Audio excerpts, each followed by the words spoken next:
आज डालना है अपने को सोयाबीन में कचरे की दवाई। जय श्री राम दोस्तों। अपन सुबह सुबह पम और दवाई को बाहर निकाल कर सामान को बेले करने लगते हैं, क्योंकि अपने को अब सोयाबीन में कचरे की दवाई डालना है। तो अपन फटाफट सुबह ही निकल जाते हैं खेत की, क्योंकि सोयाबीन अब अपने 15 दिन के हो गए तो उसमें कचरे की दवाई डालना है, क्योंकि उनमें कचरा हो रहा है। तो अपन फटाफट पहले तो ये रास्ता छोड़ लेते हैं और रस्से को लेकर खेत की ओर आते हैं, क्योंकि अपने को कुएं में से पानी नोचना है। तो अपन खेत पर पहुँच जाते हैं और खेत पर पहुँचने के बाद अपन आ जाते हैं अपने खानदानी कुएँ के पास, क्योंकि ये कुआँ अपना बहुत पुराना है। तो अपन इस कुएँ से पानी नोचने लगते हैं और फिर पानी नोचने के बाद अपन फटाफट पंप भर लेते हैं।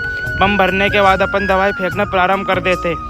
अपनी एक खेत में दवाई फेंकने लगते हैं और उसमें दवाई फेंक जाती है। फिर एक खेत में दवाई फेंकने के बाद अपन आते हैं दूसरे खेत में, क्योंकि अपने को अब दूसरे खेत में दवाई डालना है। तो अपन दूसरे खेत पर पहुंच जाते हैं और दूसरे खेत में दवाई डालने लगते हैं। फिर अपन दूसरे खेत में दवाई डाल देते हैं, और क्योंकि दूसरे खेत में अपन ने आधे खेत में दवाई डाली है, क्योंकि आधी दवाई अपन कल डालेंगे। तो अपन फटाफट दोनों खेतों में दवाई डालने के बाद घर की ओर वापस लौट आते हैं। मिलते हैं गाइस, कल चैनल को सब्सक्राइब करें दोस्तों।